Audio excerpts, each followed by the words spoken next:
Kembali lagi di Cerita Cinta Channel. Jangan lupa like, comment, and subscribe ya. Terima kasih.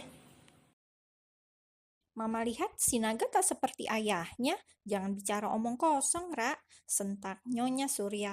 Wanita dengan barang branded yang melekat pada tubuhnya itu seolah tidak percaya dengan ucapan putrinya yang bagai bualan tersebut. Sedangkan Tuan Surya wajahnya mengeras. Ia yakin sepenuhnya Sierra pasti berkata benar. "Siapa perempuan itu?" tanya Tuan Surya. "Hanya wanita murahan." Dari nada bicara Sierra, jelas sekali ada penekanan pada kata murahan. Ada benci dan marah yang jadi satu bila mengingat wanita perusak hubungan rumah tangganya itu. "Apa kamu bilang? Bahkan kamu kalah dengan seorang wanita murahan?" Nyonya Surya berdecak. Ia tak paham mengapa putrinya yang merupakan wanita kelas atas, wanita dengan grade S alias super, harus kalah dengan seorang wanita murahan. Memalukan. Itu karena mereka sudah memiliki anak. Sierra tak mau dibanding-bandingkan dengan Moza. Tidak, level kelas mereka sangat jauh berbeda. Nehi. Astaga, Nyonya Surya hampir saja jatuh. Kepalanya mendadak berkunang-kunang. Ternyata naga tidak seperti dugaannya. Pria itu nyatanya 11-12 dengan ayahnya. "Pulanglah, biar papa urus sendiri. Jangan biarkan kamu mengotori tanganmu sendiri." Tuan Surya terlihat serius dengan ucapannya. Bila semula ia marah pada Sierra, kini pria itu terlihat sedang merencanakan sesuatu. Di tempat tinggal Moza dan Sandy. Saat mereka tiba, naga buru-buru meninggalkan tempat itu. Ia hanya berpesan pada keduanya untuk tetap di dalam rumah. Penjagaan masih diperketat seperti kemarin, takut sesuatu yang buruk mengancam keluarga kecilnya. "Jalan, Pak," seru naga pada sopir pribadinya. Mobil hitam itu melaju perlahan meninggalkan kediaman Moza dan Sandy. Sepanjang jalan, naga nampak berpikir, harus bagaimana lagi ia menghadapi Sierra, belum lagi bila keluarganya ikut campur. Belum apa-apa, kepala naga mau pecah memikirkannya. Ketika sudah tiba di rumahnya sendiri, naga langsung bergegas masuk. Apalagi dilihatnya mobil Sierra ada di depan halaman, tidak di dalam garasi. Pasti wanita itu habis dari luar. "Sierra!" Dilihatnya di kamar tidak ada siapa-siapa. Naga lantas bertanya pada bibi, "Kemana Nyonya Sierra?" "Berenang, Tuan. Nyonya sedang ada di kolam renang." Dengan langkah yang cepat, naga berjalan menuju kolam renang yang ada di samping rumah bagian dalam. Ditatapnya Sierra yang berenang dengan gaya bebas. Wanita itu sebenarnya hanya ingin merendam kepalanya yang terasa panas. Kenyataan naga sudah jatuh cinta dengan wanita lain membuat ia tidak bisa menerimanya. Bila naga mengatakan cerai lagi, maka itu hanya mimpi. Ia tak akan melepas naga begitu saja, lalu memberikan pada wanita murahan itu. Sierra akan membuat wanita itu dan suaminya menderita, menangis darah. Barulah ia akan hidup atau mati dengan tenang. Sadar ada keberadaan orang di sekitar sana, Sierra pun menyudahi acara renangnya. Wanita itu mengambil handuk dan melilitkan pada pinggang yang ramping itu. "Sudah pulang?" tanya Sierra dengan nada menyindir. "Batalkan penjualan saham itu." "Datang-datang bicara saham, kamu memang keterlaluan," batin Sierra. "Tidak ada makan siang gratis. Bila itu aku lakukan, apa yang aku dapat?" Sierra berjalan mendekati naga. Tangannya yang dingin menjalar di sekujur tubuh yang bidang itu. "Hentikan, Sierra. Pada akhirnya, kamu sendiri yang terluka." Naga menepis tangan Sierra dengan pelan. Apa bagusnya dia ketimbang aku? Teriak Sierra frustasi. Ditolak berkali-kali sangat melukai harga dirinya, tapi obsesi yang besar pada pria itu membuat Sierra tidak mau melepaskan naga dengan mudahnya.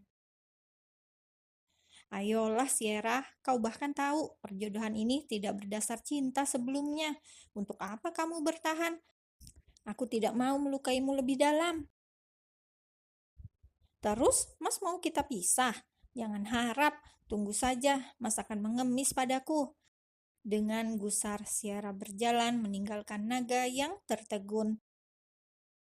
Naga yang bingung harus bagaimana lagi meyakinkan Sierra bahwa hubungan ini hanya membuat salah satu makin terluka.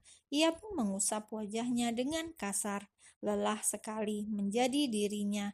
Pernikahan bisnis yang diatur orang tua membuat hidup naga kini terasa berat. Ketika ia menemukan wanita yang ia cintai dan betapa sulitnya membuat Sierra melepaskan dirinya. Malam hari, Sierra makin kesal karena sudah pukul 9 malam suaminya tidak kunjung masuk kamar. Ia tadi sempat melihat naga masih berada di ruang kerjanya. Entah apa yang pria itu kerjakan. Ruang kerja pribadi naga. Pria itu mengacak-acak rambutnya, terlihat kacau. Perusahaan tiba-tiba menjadi terancam. Ia tahu pasti Tuan Surya sudah mendapat aduan dari putrinya. Ditambah lagi sang papa, Tuan Taka.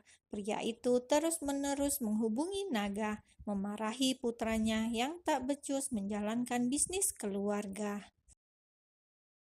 Esok harinya, mendadak diadakan pertemuan mendesak. Para dewan sangat marah. Mereka menuntut naga yang tidak bisa menangani krisis pada Sanrio Group tersebut. Bila dalam waktu 2 minggu masalah jatuhnya harga saham tidak bisa diatasi, mereka akan mencopot paksa dan menarik semua investasi mereka. Sudah 2 hari naga tidak pulang dan menemui Moza. Pria itu pulang larut malam ke rumahnya sendiri, tidur di kamar tamu. Sierra enggan menyapanya. Wanita itu ingin memberi pelajaran dengan menghancurkan bisnis keluarga naga terlebih dahulu lewat papanya, tanpa harus mengotori tangannya. Di tempat lain, Sandy menanyakan pada Moza perihal papanya yang 2 hari tidak datang. Moza berbohong, mengatakan papanya sedang kerja keluar kota, jadi tidak bisa datang. Nasib istri gelap, nasibnya seperti Moza, tak jelas suaminya kapan pulang. Hari ketiga. Waktu itu tengah malam, Moza kaget saat ada yang mengetuk pintu kamarnya. Astaga, apa yang terjadi padamu? Moza bergidik ngeri menatap suaminya. Biasanya pria itu terlihat maskulin dan rapi. Mengapa kini menjadi seperti ini? Kemeja berantakan, rambut sedikit acak-acakan, dan Moza menatap sudut bibir naga yang mengeluarkan sedikit darah. Apa yang terjadi?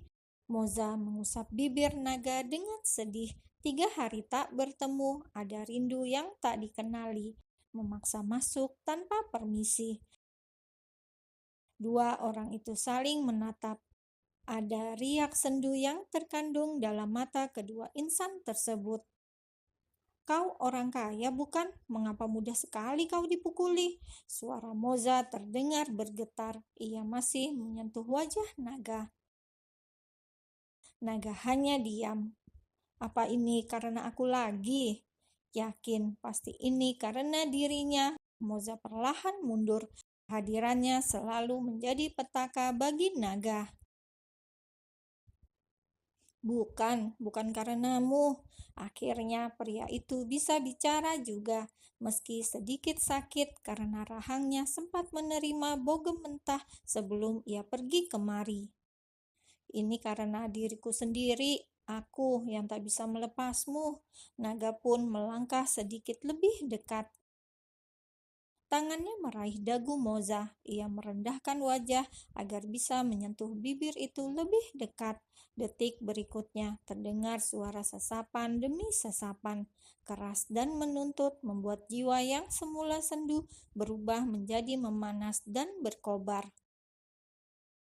Klep, naga mengunci rapat kamar mereka. Sepertinya ia butuh hiburan setelah beberapa hari ini seperti tinggal di neraka.